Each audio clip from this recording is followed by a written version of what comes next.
I'm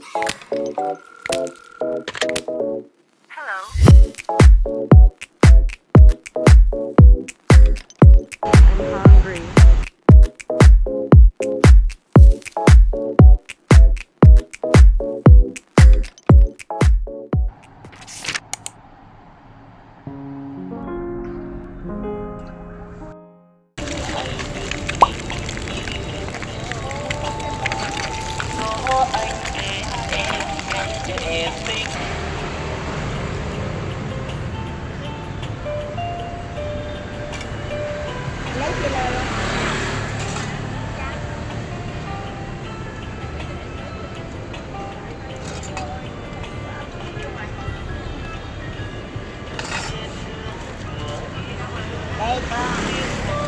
Grabe, super sarap niya. Ano lang to eh, banished egg. Yung bread niya super sarap.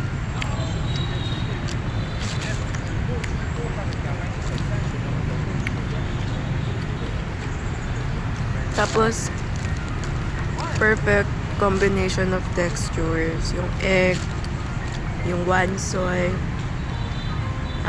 may cucumber, may mayo, tapos parang may soy sauce, may hot sauce, lagyan din ni Lola ng chili, and then parang may isa pang paste. Di ko alam kung liver paste ba yun or something. Masarap. Good for breakfast. Tapos I like the size kasi yung other stalls na napapanood ko sa vlogs, ang sobrang laki. Ito, good na. Good for breakfast, good for one. And I only spent 20,000 dong. So, hindi lalagpas ng 100. Kapiswada. Guys, super effective talaga ng Ursifloria. Before I even drink my coffee, tinawag na ako ni Mother Nature. Look at the traffic.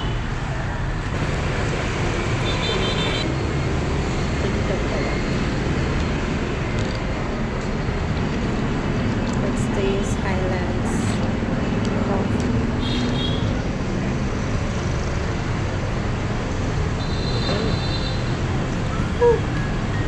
So tapang. That's why you need to melt the ice. Super tapang. So right now, my current itinerary. This morning, again, slow morning. Actually, ang aga ko palang lumabas sa... Ang aga kong lumabas sa hostel, mga around, basta before 9. Kasi kahapon, saktong 9 yun eh, or onwards. Tapos, nag-breakfast na ako ng bani, and then after that, nagkuha ko ng ticket ng Futa bus going to Dala. Kasi feeling ko gusto ko talaga siyang i-push. Nisip ko baka kulangin ako ng araw dito sa sa Saigon. Baka may need pa akong i-shopping. Although yung last day ko naman, wala pa naman talaga akong nakasulat doon. Pero more on ang intention ko is to buy pasalubong, ganyan. Or mga last minute shops na hindi ko nadaanan. Since accessible naman siya, feeling ko doable na ma-push ko si Dala. Tapos, after nang makuha yung ticket, pumunta ako sa TP Bank para makapag-video ulit kasi baka maubusan. Tapos, I went here sa Highlands to order yung kapiswada. Parang, I noticed most of the country, mahilig talaga sa condensed milk. Kasi nauso ulit yung Spanish latte, di ba? Tapos yung kapiswada nila, parang yun, coffee with condensed milk lang talaga. Although kasi ang pansin ko, may something or kakaiba talaga sa ano nila, sa coffee bean. Parang, iba yung tama, iba yung strong, iba yung ano niya, yung lakas. Kasi yun, mabitter siya. Pero, based naman sa ano, kung paano sila and mixture. Yung mixture nila ang sarap. Tsaka, bet na bet ni ate din eh. Kasi gusto niya puro ice. Parang feeling ko, ay, ayan na nga ba yung ice? Tumalon. Yun yung parang, ano niya, goal. Para mas ma-appreciate mo siya. Kailangan mo siyang i-melt sa ice. Tapos, parang kasing may effect din yun kung paano natitimpla. Basta parang mas swab, diba? Or something. Parang yung sa Starbucks na barista drink na no water, just ice. Parang mas sumasarap siya for some reason. So here, magka-coffee lang ako. And then, naghihintay lang ako before 11. Before no nails appointment. So, malapit lang din naman yun. Yun ang fun dito. Super accessible lahat. Walking distance.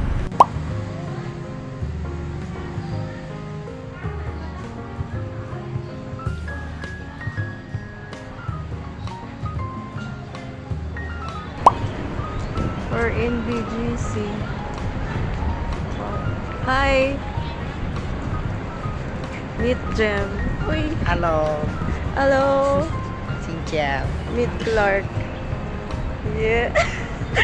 Demure. Saka talaga sunflower. Demure. Naalala ko na kagabi, gumaganon-ganon na siya. Huwag talaga ng accent na matinis. Yung one lang. Oh. Yun sa two, hindi ka nanalo.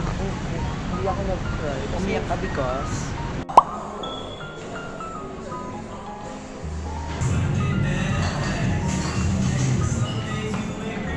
Gilit ka naman yung ano. POV ng mga patigil. Wow!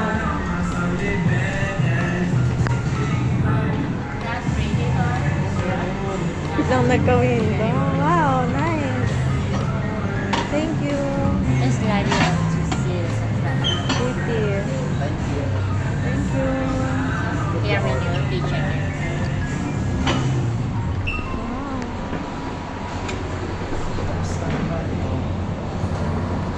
Oo nga, pangit siya paggabi. Hi guys! Yung mga anak ng Mga anak ng contractor. Mga anak kami ng construction worker. Pwede pala yung sasabihin ko construction. Kung ano, contractor. Oo. Mga anak na, ay, seriously, prof.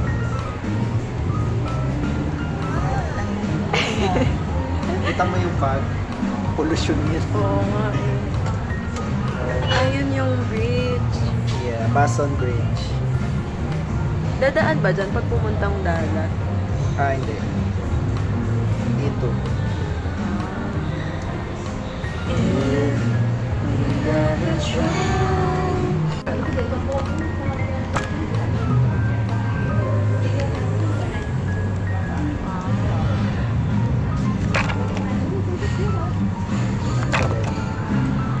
siya?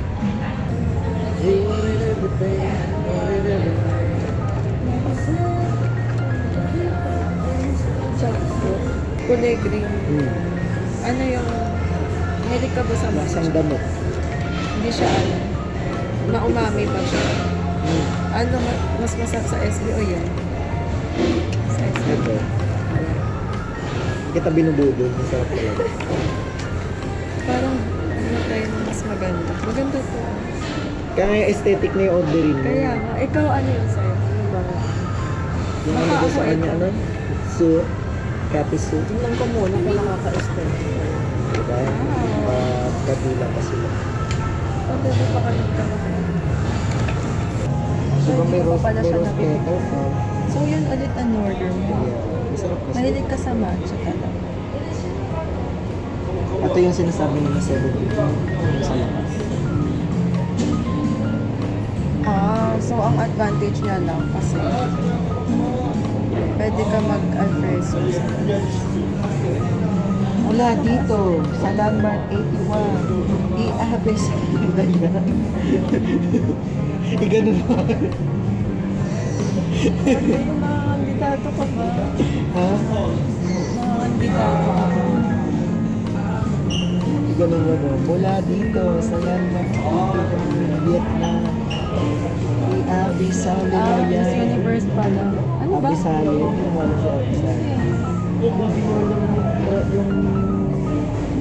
Abisali na yun.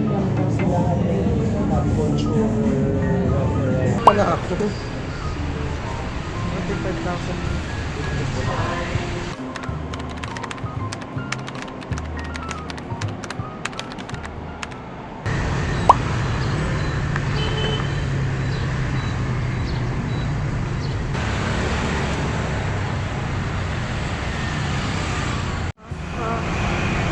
Bakit pa?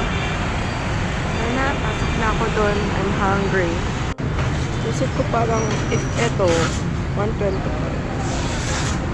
Dagdagan ko na ako ng 50 pesos. For the experience.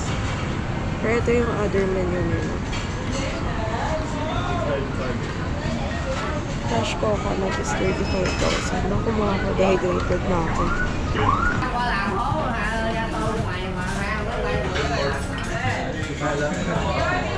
In-order ko na yung gusto ko kanina. So, meron tayong oge. Tapos yung mga Thai basil, sabihin sila, chili. Huwag kayo magpalinlang. Sobrang anghang yan. Lime. Tapos, yung mga sausaw. Sa atin ito ipatong sa phone. Yung pickled garlic. Oh, yung parang ano dito. Suka. I think pickled onion. And then ko another form of chili. And another form of chili. Hindi ko ito mas maanghang. Naalala ko na Taiwan kami, ganito yun eh. Kala namin pangkalasa, di pala. Tapos, ito na ba yung pickled soya bean. Tapos ito sriracha. Chili sauce. Soy, chili. Tikman na lang natin. Hindi ko lahat naman ihalo. Tapos ito yung mga sauce. Yan yung chopstick. Taki naman. Taki ng chopsticks, Ben. Kala mo gagamitin mo siya pang luto. Spit.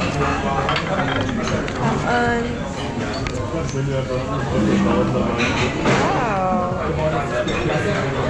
So, ayan na yun. Tapos hahaluin ko na lang yun. Tapos iniintay ko na yung coconut.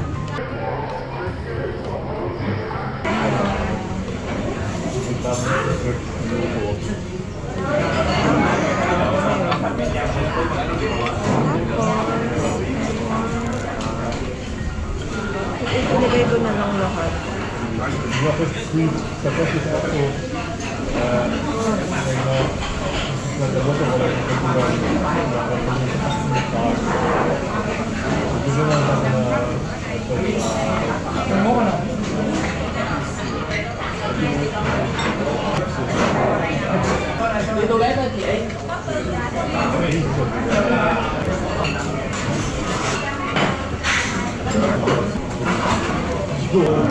I like it.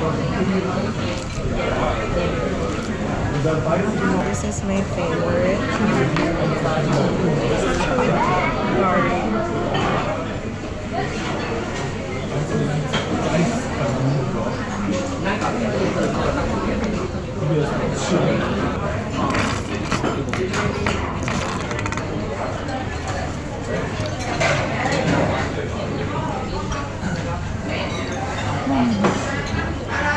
Sarap. So far, ito yung pinaka-lasa. Pinatry ko. And I'm just gonna put this.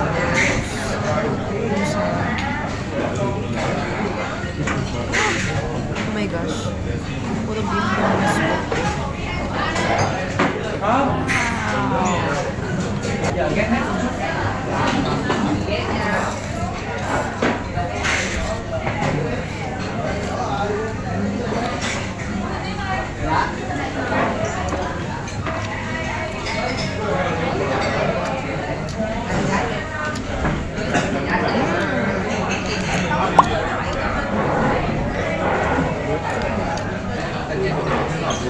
busog na ako. Pero meron pa ako noodles, saka beef. Siyempre, ubusin ko yan. Papahinga muna ako. Yung amount na almost 400 kasama na to. Good for share.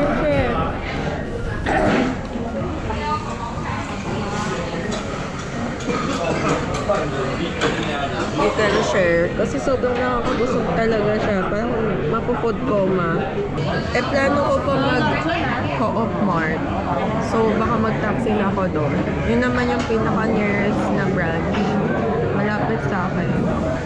Tapos, pagkatapos nun, drop off ko na yun sa hostel.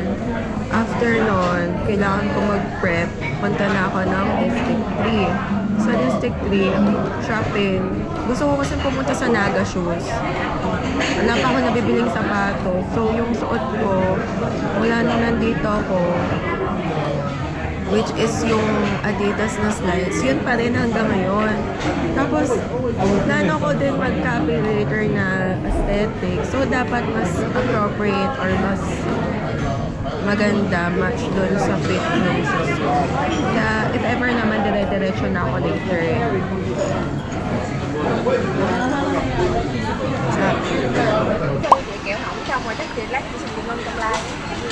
Got my card. And I'm buying this one. Sana masarap kasi I like the packaging. Basta ang kailangan mo tingnan if you want sea salt, yung wine. Sinan din dito eh. This one. Akala ko typical anything in one lang siya na latte. Pero since may muoy siya, yan yung ano. Ito yung classic ko. Feeling ko kasi kulay red. Saka nakalagay kape lang. Na ito kape muoy. May salt. Yan yung gusto ng mga kapatid ko. Tapos, ito, bibilin ko sa mga brothers and sisters. Special kasi sila. Char. Ayan, madami yan. Yung kay mami, ayan, tigit-tigisi sa'yo. May ganun ka. May dalahan siya. May salt ka. Apat na yun. Sarili ko, bumili ako ng tea. Peach. Ito favorite ko kasi peach. Sige, kukuha ko na. Tapos ito sa work. Yan sa work. May Nescafe kasi sa work. Pero, baka ito yung Vietnamese version. So, try namin sa work. Tapos kila Tito Judith at Tito June. Ito, loto sa akin pala ito. Pero madami din akong kinuhang tea. Yan. Green, jasmine, tapos parang black tea. Tapos kumuha din ako ng jasmine. Tapos ng lotus. Napasinita ako sa lotus kasi Then, at the same time, may iba din akong mga pinamili. Tapos, look what I bought. Eto sa Japanese brand talaga to. Pero kasi, same price lang dito, parang 50 pesos. Tapos, eto parang mas mura. Sa atin parang nasa 80 something na siya. Dito mga 70 something. 70 pesos. Ito, 30 pesos. Ma-try lang. Tapos, xylitol. Tapos yung oat milk. So, pag titignan nyo, ganito siya.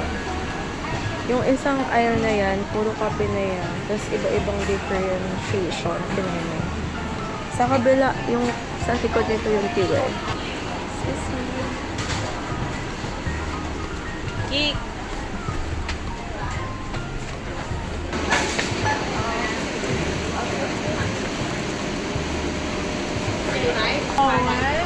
Bye-bye! Hello! Hello! So many little Inday.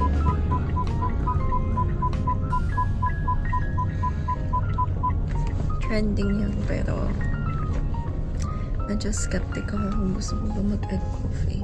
Kung gusto ko kasi salt. Na-try ko na yung coconut. Na-try ko na yung swada. Usually yung swada yung na-order ko. Pero yun. Sabi ng kape nila. Today, hindi pa ako nagkakape. Ay, kakapagod mag-grocery. Tapos nung kinumpute ko siya, girl, nagastos ko is 5,000 pesos. Grabe. Yung mga pasalubong na yun, yung gastos. Pero kasi, looking back, okay, fine. At least, yung iba doon, Christmas gift na. Ang dami ko din naman din kasing binili. So, justifiable siya. Ibig sabihin, kailangan mag-work. Pagkatapos mag-Vietnam, kailangan mag-work. Gusto mo ulit pumunta dito kahit nandito ka pa rin, di ba? Kailangan mo mag-work. Pero yun, ayaw cute. Today, ang natitira sa itinerary ko is mag-explore sa District 3. Kasi andun yung ibang shopping street. Tapos yung Naga shoes. Kasi yun yung priority ko na mabili, Naga shoes. Tapos if kaya pa ng budget is yung sa what do you call, Rubies, yung shorts nila natin kung 1K. Hindi ko alam kung worth it, pero i-check ko dun kasi wala siya sa one chai. After doon, meron din pala yung sa Who Studio. Gusto ko din ng hoodie doon, preferably gray or pink. Alin sa dalawang yun. Or light blue. Diba ang gastos? Baka ko mamayang gabi, TP back bago pumunta sa dalat. Tapos yung magagastos ko doon, I mean yung kukunin ko last na yon until Monday na dapat yon yung mga ibang last minute shopping. Pero actually dapat hindi na ako nagsha-shop kasi puno na yung luggage ko. Kailangan ko pa mag-organize. So sige, let's see.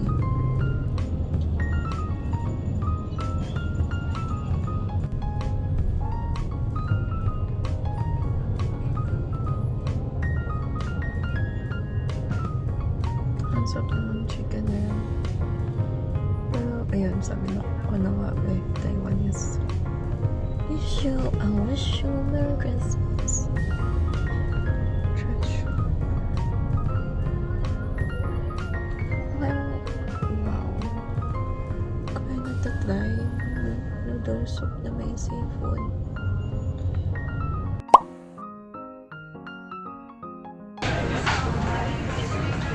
Super OA. Ang daming tao.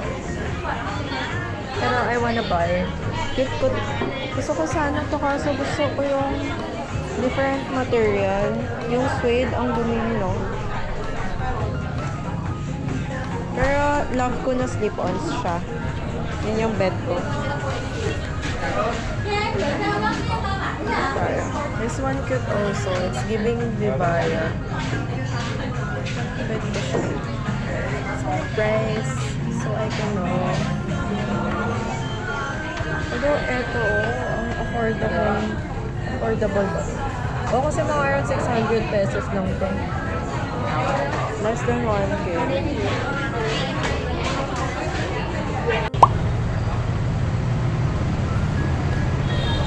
Ito pala pili naman.